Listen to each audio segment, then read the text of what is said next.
Hey everyone. I'm Dodger here with Pipsqueak, and we're going to be doing a commentary of the Grand Prix Quezon City match in round one between Anna and DrChillbrain.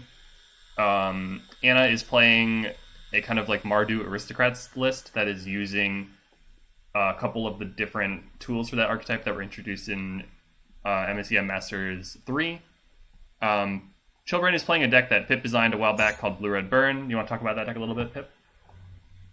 Yeah, so it's this really novel concept where you take all the good burn and you take some of the good aggressive creatures and you kill people. In general, there's not a lot of fluff to the deck. There's no interesting synergies. It is just all of the most efficient burn spells and threats you have access to in blue red. And Chillbrain's opening hand has the turn one Banished Companion, which is the fastest damaging start that can have.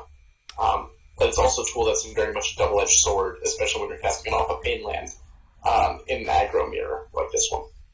Yeah, I think if I'm Anna, you definitely consider yourself the control. You do have kind of a 4-mana I win button in the form of Saiguro Mao, which, just based on the amount of life that card can gain you, I think should be a pretty huge factor in this matchup. Yeah, definitely a hard card. Yeah, kind of battling uphill moment. In that circumstance. Yeah, I do think being on the play really benefits Chillbrain though, as well as the fact that he's probably going to cast Recurring Dissident here, which is really going to put a damper on. Departed Evangel being unable to block also adds more pressure to Anna. Yeah, and the fact that it also costs you a life too. Yeah. So theirs are already down to 13 after the second turn of the game. This is going to be a very quick game, I'm assuming, one way or the other. So Anna's turn 2, she can choose between either Bloodbraid Ritualist or Pitchfire Curse. I'm not sure what the play is here, because you're kind of 1-for-1 either way. Yeah, I mean Pitchfire Curse. Isn't Pitchfire Curse actually a 2-for-1? You get a card from Chillbrain's hand, that's true. But it doesn't allow you to race as well if you sacrifice your Departed Evangel now. That's true. So maybe Anna's plan is okay, I'll block with Bloodbraid, just try to keep my Evangel in play. Or maybe you don't block with Bloodbraid and try to attack for 4 next turn. Because Chillbrain is damaging himself quite a bit with these Banished Companions and all the lands. So, if you're in Chillbrain's spot, right now you can swing for 4, and you take 2 on the back hit. Or you can take another 2 damage and play out 2 more Banished Companions. It looks like Chillbrain is going to just swing with those 2. What is going on here? Okay, so Anna's deciding whether or not to block, I assume. Yeah, it looks like the decision. Why did Anna take 0 damage? Am I crazy? Oh, yeah. Wasn't Anna already at 12? Yes. So what's just happened? I'm very confused, actually. Yeah. So Anna was at 12, took herself down to 6, and then took herself back up to 12. I wonder if this is a glitch in the replay. Maybe. Because Chillbrain just took damage from the Banished Companion. Yeah. Oh, Anna is just having a very delayed block sequence here. Okay. Is what went off. So Anna should now take 2 damage, is what we should see. Okay, cool. Okay. Why would she block the Banished Companion instead of the Recurring Dissident? That seems incredibly suspect to me, based on the fact that Recurring Dissident is kind of just strictly better once they're both in play. Unless you want to specifically constrain Chill casting spells. Yeah. Which makes some amount of sense. You slap down a Pitchfire Curse, you effectively knock Chillbrain down to 4 life. I guess okay, so I guess that kind of makes sense, because if you are planning on casting Pitchfire Curse and you don't think Chillbrain has another creature, then it can be okay. You wipe the board. I think Chillbrain should have killed the Departed Evangel before letting Anna go to attacks. Oh, okay, that's what's happening. Chillbrain, yeah. That makes sense. So Chillbrain will take 2 damage here. 2 damage, and then Anna needs to take 2 damage to cast the Departed Evangel. Can't Anna just cast the Evangel again and then Pitchfire anyway? Oh, you can't. You can't attack. Right. Never mind. Yeah, exactly. Wow, this is a really close game. these banish companions are actually kind of difficult now that Chillbrain's down this low. Yeah. Oh, Chillbrain missed a Rakiri Dissonant trigger. That's awkward. Really? No, I don't think so. Yeah, Anna only lost 1 life from the Departed Evangel being recast. She should have lost 2. Yeah. Yeah, if you're the Dissonant player, you need to point those out. Yeah, it's on you, like I belong with the Great Rebel. If Chillbrain had combat, so Anna would be at 7. That's actually lethal, right? Chillbrain has lethal, yeah. Oh no, that's not good. I wonder because Chillbrain would take 4 damage down to 3 life, but kill. Yep. Yeah, that's deeply unfortunate. So, like, okay, if you're Chillbrain and you put Anna down to 1, right?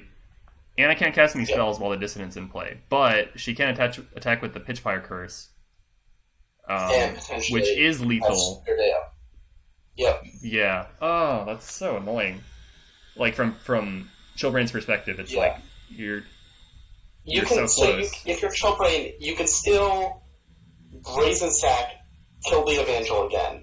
So you can do Banish Companion, swing for 4, you go down to 5. Mm-hmm.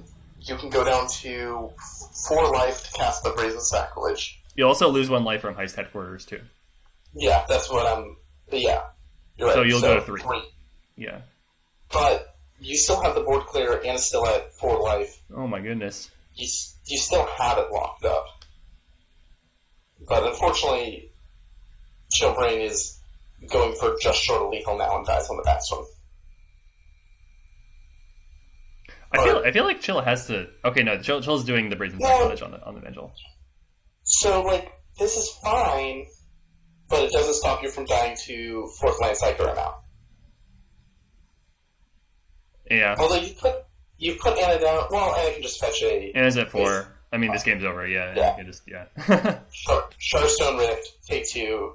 goes to 1 to Psycho now. Damn, so this whole game actually came down to that one missed Dissonant trigger. Damn. Yeah. I mean, Blue Burn is a deck that you win and lose by kind of razor thin edges. Yeah. So it's not shocking to me that it came down this close. I'd have to check again. Actually, I'm curious if Anna remembered the Crumbling Precipice trigger. I just feel like there's so many like little like life loss triggers in this match that it could be easy for someone to forget. Yeah. It's a good point. But anyway, we passed that part. So I guess we should move over to game 2. But let's talk about sideboards first, I guess. Yeah, let me double check sideboards, because I will admit Sure, yeah. So I'll talk up what Anna should do, and then you can talk up what Chillbrain should do, I guess. Sounds great. So Anna's sideboard looks low-key kind of useless. There's like a Sadistic Rite, which is kind of like a Zealous Persecution with flashback, but Chillbrain's not really running 1 toughness creatures. There's Duress, which I guess can... Yeah, there's also Duress, which can maybe 1-for-1 with some burn spells, so maybe you bring that in. Maybe that's better than Governess Elizabeth Williams, because I think she's kind of useless here. I feel like Rocket Admin's also kind of sus. Just because, like, paying 3 life on a 3-mana card is not great. But I think Anna mostly just ships it back, maybe brings in the Duresses. What about... Chillbrain has kind of a weird sideboard, because I don't think... Like, part of the nature of Burn is you are a linear deck, so you board as little as you need to. Right. So Rage of the Ravage doesn't help really in this matchup unless you, like... Because I think once Anna lands a Psycho now with a board state... The game's probably over anyway, yeah. Yeah, so you don't play for that. And maybe you do Noble's Hedonism, but this isn't... Like, we just saw that this isn't a game that comes down to card advantage. Yeah. So I think your best bet is to just go with your deck as is. Yeah, I think you ship it back. Yeah. It's not like Sid Cost is going to pull it through anyway. But, yeah. Yeah, it feels bad to do, especially when you lost game 1. And you were on the play, too, right? Wasn't Chillbrain on the play? Or was Anna on the play? That doesn't really matter that much. But, like, regardless, like, losing game Chillbrain 1 and then having to ship... Was on the play, okay, yeah. regardless, losing game 1 and having to ship back the same deck really sucks. Yeah, like that it does, but also you were like 1 life off, so... Sure. Yeah. And like, all of the cards in Chillbrain sideboard serve very specific purposes. It's like, do they have artifacts I need to kill? Are they a deck that's planning on playing a bunch of lands? Yeah. Or do I need to shut off snow mobs? Do I need to outgrind a host of kill spells? Mm-hmm. Those are the circumstances under which you board Chillbrain's cards in, and I like that approach to burn, because I think, in general, a lot of people have the tendency to like try to tinker with their deck too much during sideboarding, and there's a reason you presented that original 60s, because those are the most efficient cards for your proactive gameplay. Yeah, agreed. Right. Cool. All right, I think we can go ahead and start game 3. I'll just count us in. Game 2, yes. Cool. Game 2. Yeah, sorry. Okay, I'll go on 3. 1, 2, 3. All right, so I'm assuming that Chillbrain will choose to play once again. Yeah, here we go. Yep. Okay, so we've got solid opening hand from Chillbrain. Probably a reasonable hand for Anna. Not like great, but seems fine. Yeah, I mean, you have turn 1 Departed Angel to put some counter pressure on. You have cheap removal. You have a sack outlet, Young Necromancer, and a sackable creature. I think the biggest issue with this hand is the lack of basics. Well, there you go. That helps. Yeah, I think that changes a lot, actually, because as it is right now, you have to take damage if you want to play the turn 1 Departed Evangel. And that also means that if you want to get red, then you have to kind of take a turn off with Murky Pete. Yeah, I think Chillbrain going turn 1 Avatar Basalt was wrong here, actually. Interesting. Because, again, Anna's cheap creatures mostly can't block, like Departed Evangel. Yeah. So I think it's better for you to just immediately get the beatdown going, and just like accept that Avatar Basalt is pretty close to a dead draw here. So, like, Anna would be at 13 if you did the turn 1 Banished Companion. Right, I kind of agree. I think maybe you're looking at like some kind of burst turn on turn 3 or 4, where you can like drop Banished Companion along with something to clear the way, like a Scorch or whatever, and maybe like you get in the same or more amount of damage that way. That makes sense. Like, I don't think it's like for sure the wrong play to play Basalt first, because also you save on damage that you would take in response, and we saw how like Chillbrain damaging himself was really detrimental in the first game. That's true, but it's also one of those things like every 2 points you take, you deal 2 points to your opponent. So it's only worse for you if you're behind in life, and if you're behind in life in this matchup, I think it's over. Yeah. Plasmatic is a great draw here, though. Yeah, it is a good draw here.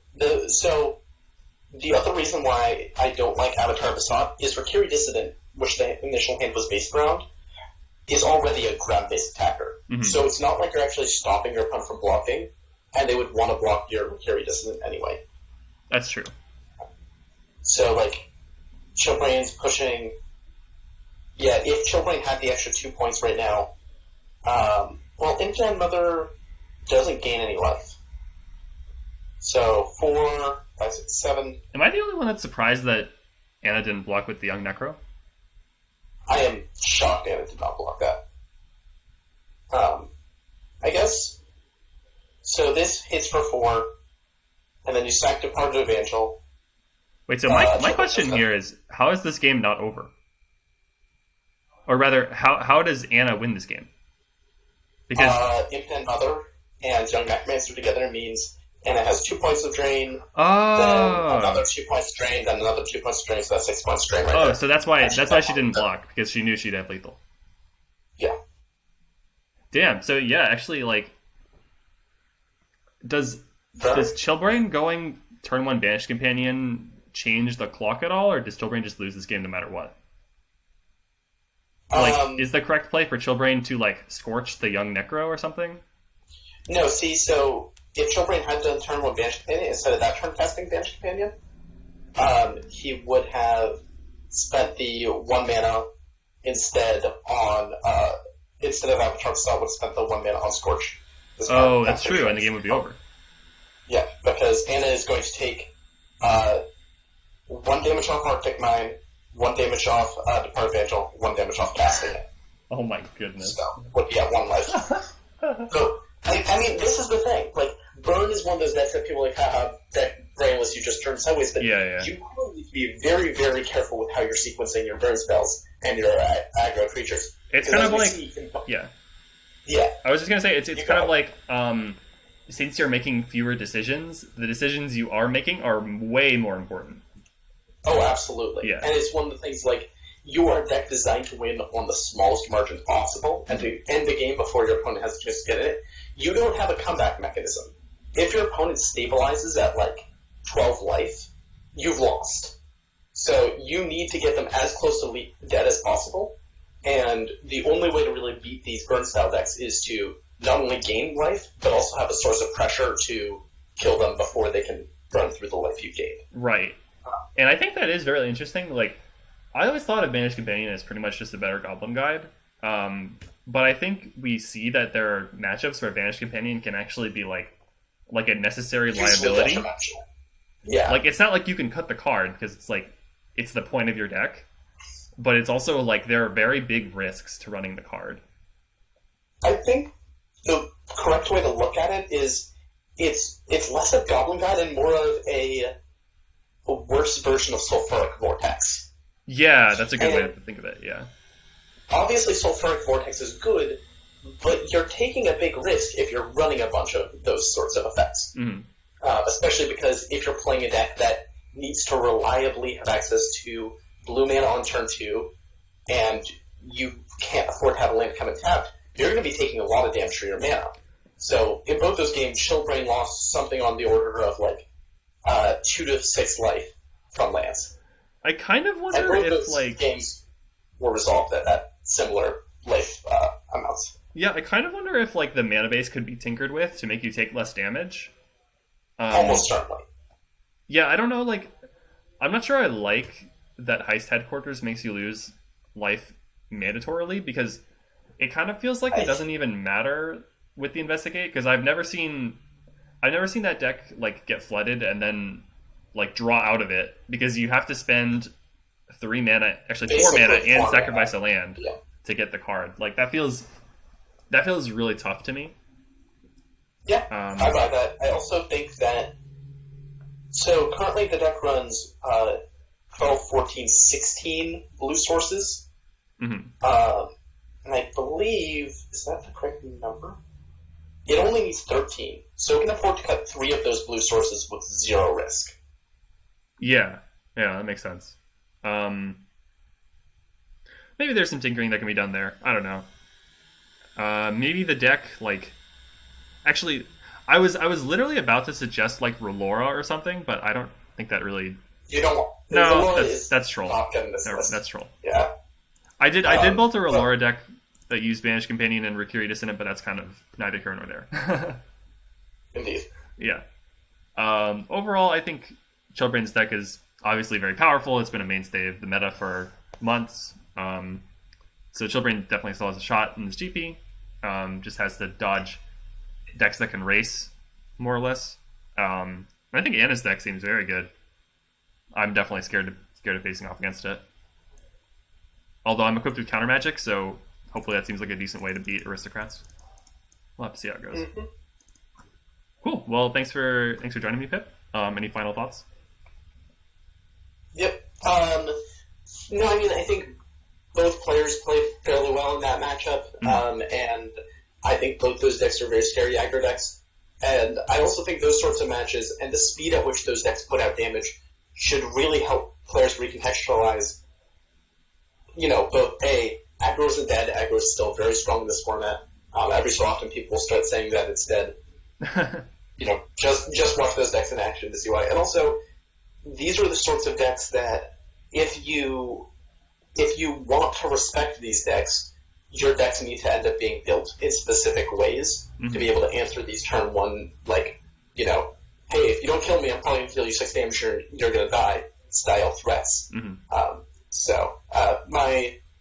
My takeaway from watching those games is, as always, play more removal spells. You'll be happier. Yeah, I know, like, it's been somewhat of you've been somewhat outspoken on, like, people don't put enough removal in their decks and then complain about OP aggro threats when they could just solve those problems by making their decks better. Yep. Always my stance. Cool. Well, thanks for joining me, and that's going to be the end of the video. Thanks everyone for tuning in, and we'll see you next time.